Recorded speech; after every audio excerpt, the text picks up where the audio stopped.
Ça se passe. Ça se passe bien. Ça se passe froidement, mais ça se passe bien.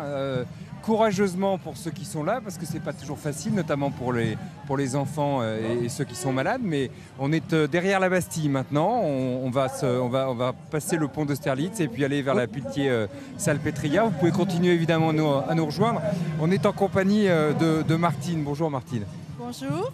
Vous êtes la maman d'Agathe qui est juste avec vous. Elle a 17 ans, Agathe. Elle souffre du syndrome de Rett, c'est-à-dire Le syndrome de Rett est une maladie génétique rare qui se déclare entre l'âge de 6 mois et 4 ans, en général chez les petites filles, et qui provoque un tableau de handicap extrêmement complet, je dirais, c'est-à-dire un polyhandicap avec des atteintes multiples. Vous êtes porteuse de la Marguerite, qui est un symbole très fort, évidemment, des maladies rares. Pourquoi ? Oui, alors en effet, parce qu'on dit que les maladies sont rares, mais les malades sont nombreux. Il y a de 6 à 8 000 maladies rares. Et ça veut dire qu'une personne sur 20 est atteinte d'une maladie rare. 3 millions de personnes en France ont une maladie rare. Ça veut dire que ça fait un nombre de gens considérable, évidemment, qui sont concernés par ces maladies. C'est un bouleversement terrible. On imagine la découverte de ce syndrome de Rett sur un enfant.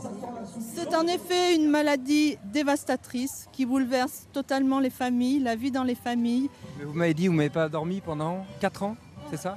En effet, cette maladie s'accompagne d'un cortège d'atteintes différentes, et notamment en termes d'épilepsie, en termes d'atteintes sur le sommeil, de multiples atteintes qui font que la vie est très difficile. Et en effet, notre sommeil a été perturbé pendant plusieurs années. C'est le cas dans beaucoup de familles, dans beaucoup de maladies d'ailleurs, qui sont handicapantes comme celle-ci, d'atteinte